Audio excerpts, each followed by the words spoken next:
दोस्तों हमारे चैनल दर्पण ज्ञान सागर में आप सभी का स्वागत है। तो सभी भाइयों को जय श्री राधे जय श्री कृष्णा। तो दोस्तों आज का प्रसंग है नंबर 1, 3 काम कर लो, पति पत्नी में कभी भी तलाक नहीं होगा। नंबर 2, 3 आदतें मनुष्य को पापी बना देती हैं। तो वीडियो शुरू करने से पहले मेरा आप सभी से अनुरोध है, यदि आपने अभी तक हमारा चैनल सब्सक्राइब नहीं किया है तो प्लीज़ आप हमारे चैनल को अभी सब्सक्राइब कर लें, क्योंकि आपका एक सब्सक्राइब हमारे लिए बहुत ही महत्व रखता है।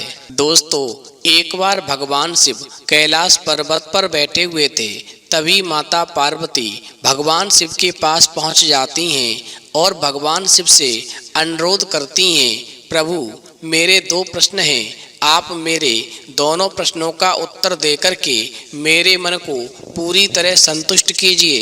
अब दोस्तों माता पार्वती की बात सुनकर के भगवान शिव कहने लगे, ठीक है पार्वती, तुम अपने प्रश्न बताओ, मैं तुम्हारे प्रश्नों का उत्तर देकर के तुम्हारे मन को पूरी तरह संतुष्ट करूंगा। अब माता पार्वती कहने लगी, प्रभु मेरा पहला प्रश्न है, ऐसे 3 काम कौन से हैं जिनको करने से पति पत्नी में कभी तलाक नहीं होता। और मेरा दूसरा प्रश्न है, मनुष्य की वो 3 आदतें कौन सी हैं जो मनुष्य को पापी बना देती हैं। माता पार्वती की बात सुनकर के भगवान शिव कहने लगे, देखो पार्वती, अब मैं तुम्हें एक कहानी सुनाता हूँ, इस कहानी को पूरे मन से और ध्यान से सुनना। यदि तुमने ये कहानी अंत तक सुनी तो निश्चित ही तुम्हारी समस्या का समाधान होगा। भगवान शिव कहते हैं, देखो पार्वती, एक 7 वर्ष का राजकुमार था, उसका नाम था नचिकेता। एक दिन उसके पिताजी ने राजसूय यज्ञ करने की सोची और उसी यज्ञ हेतु वो गोदान कर रहे थे, पर नचिकेता के पिता जो भी गायें दान कर रहे थे वो सारी गौएं वृद्ध थीं। तो नचिकेता ने कहा कि पिताजी, ऐसी गौओं का दान करना चाहिए जो दूध देती हों, और ऐसी वृद्ध गौओं का दान नहीं करना चाहिए। आप क्यों इन वृद्ध गौओं का दान कर रहे हैं। अब तो भगवान शिव कहते हैं, पार्वती, जब इतनी बात नचिकेता ने अपने पिता से कही तो उसके पिता कहने लगे, देखो मैं इस यज्ञ के बाद में संन्यास लेकर के चला जाऊंगा और पीछे सारा राज्य तुम्हें संभालना है, और मैं नहीं चाहता कि सारी बांझ गायें तुम्हारे लिए बचें। मैं तेरे लिए दुधारू गौएं रखना चाहता हूँ, अतः मैंने इसी वजह से सारी वृद्ध गौओं को दान करने का संकल्प लिया है। अब तो दोस्तों भगवान शिव कहते हैं, पार्वती, पिता की बात सुनकर के नचिकेता कहने लगा, हे पिताजी, आप स्वयं संन्यास लेकर जा रहे हैं, फिर भी पीछे का सोच रहे हैं। संन्यास लेने के बाद तो मैं भी आपकी संपत्ति नहीं रखूंगा, फिर आप ऐसा क्यों कर रहे हैं। बूढ़ी गौओं का दान करना गलत है। भगवान शिव कहते हैं, पार्वती, नचिकेता की बात सुनकर के उसके पिता जो थे एकदम से गुस्सा हो गए और कहने लगे, अब तू मुझे सिखाएगा कि कैसे दान करना चाहिए और क्या दान करना चाहिए। ठहर जा, अभी तेरा भी दान किए देता हूँ। अब दोस्तों भगवान शिव कहते हैं, पार्वती, पिता की बात सुनकर के वो नचिकेता कहने लगा, पिताजी, आप सब प्रकार से मेरे शरीर के मालिक हैं, आपको ये अधिकार है, पर मैं फिर भी यही कहूँगा कि बूढ़ी और बीमार गायों का दान नहीं करना चाहिए। आप यदि मेरी बात का बुरा मान करके मेरे शरीर का दान करना चाहते हैं तो आप कर दीजिए, पर मेरे मुंह से यही बात निकलेगी कि बूढ़ी और बीमार गायों का कभी भी दान नहीं करना चाहिए। अब भगवान शिव कहते हैं, पार्वती, नचिकेता की बात सुनकर के उसका पिता जो था और आग बबूला हो गया और कहने लगा, अभी मैं तुझे यमराज को दान करता हूँ। उधर नचिकेता की माता ने उसे सिखाया था कि अगर तुम्हें कृष्ण का दर्शन करना हो तो गौ माता के पास जाना, अगर तुम्हें शिव जी का दर्शन करना हो तो बैल के पास जाना, और यदि तुम्हें यमराज का दर्शन करना हो तो भैंस के पास जाना। अब दोस्तों, भगवान शिव कहते हैं पार्वती, इस प्रकार वो बच्चा 5 दिन तक भूखा प्यासा भैंसा के पास बैठा रहा और यमराज ने फिर उसको दर्शन दिए।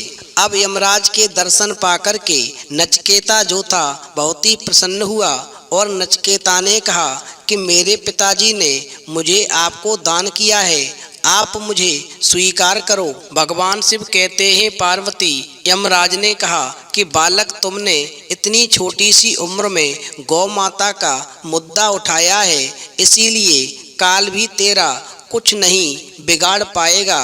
अब मैं तुम्हें ऐसा ब्रह्म ज्ञान दूंगा जो बड़े बड़े तपस्वियों के लिए भी दुर्लभ है।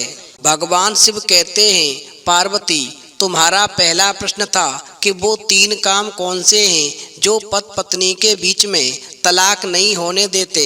यमराज जो थे नचिकेता से कहने लगे, मेरी बात को बहुत ही ध्यान से सुनो। देखो, अगर आप रोगी हैं तो गौ माता आपके लिए वैद्य हैं, अगर आप भक्त हैं तो गौ माता आपके लिए भगवान हैं, अगर आप शिष्य हैं तो गौ माता आपके लिए गुरु हैं।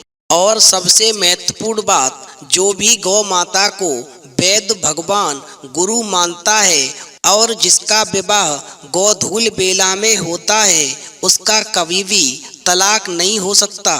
अब दोस्तों, भगवान शिव माता पार्वती से कहते हैं, अब तुम्हारा दूसरा प्रश्न था, ऐसी कौन सी 3 आदतें हैं जो मनुष्य को पापी बना देती हैं। तो मेरी बात को ध्यान से सुनो। जिस समय पर यमराज जो थे नचिकेता को ज्ञान दे रहे थे, उसी समय पर वृद्ध गाय जो थी नचिकेता से कहने लगी, आज बेटा तुमने हमारी रक्षा की है तो मैं तुम्हें 3 बातें ऐसी बताती हूँ। यदि मनुष्य के अंदर ये 3 आदतें ना हो तो जीवन में कभी भी उसको पाप नहीं लग सकता, और जिन मनुष्यों के अंदर 3 आदतें होती हैं उनको महापाप लगता है। नंबर 1, जो लोग किसी दूसरे के धन पर नजर रखते हैं या किसी के और के धन को हड़प लेते हैं, वो तरक्की तो कर सकते हैं लेकिन भविष्य में उन्हें दोगुनी कीमत चुकानी पड़ती है। ऐसे में उनको भारी पाप लगता है। इसलिए कभी भी किसी के धन को अपना नहीं समझना चाहिए। नंबर 2, जो लोग गलत संगत में पड़ जाते हैं या जो लोग धर्म से संबंधित चीज़ों को शक की नज़र से देखते हैं, वो निश्चित ही अधर्मी होते हैं। इससे अलग जो लोग दूसरों को जरूरत के समय में अकेला छोड़ देते हैं, ऐसे मनुष्यों को भारी पाप लगता है। और ऐसे मनुष्यों के जीवन में एक समय ऐसा आता है कि मजबूरी के समय में ऐसे मनुष्य भी अकेले रह जाते हैं, उनका साथ देने वाला कोई भी नहीं होता। इसलिए कभी भी गलत संगत में नहीं पड़ना चाहिए और धर्म से संबंधित चीज़ों को कभी भी शक की नज़र से नहीं देखना चाहिए। नंबर 3, यदि किसी व्यक्ति में काम, क्रोध और लोभ ये तीनों अवगुण होते हैं तो इससे उसके व्यक्तित्व और आत्मा दोनों का नाश हो जाता है और उसको भारी पाप लगता है। इसलिए मनुष्य को हमेशा काम, क्रोध और लोभ से दूर रहना चाहिए। तो दोस्तों, यदि आपको गौ माता की ये कहानी पसंद आई हो तो प्लीज़ आप हमारे चैनल को अभी सब्सक्राइब अवश्य करें, क्योंकि आपका एक सब्सक्राइब हमारे लिए बहुत ही महत्व रखता है। तो इस वीडियो में इतना ही, फिर मिलेंगे एक नई वीडियो में नए प्रसंग के साथ। तब तक के लिए जय श्री राधे, जय श्री कृष्णा।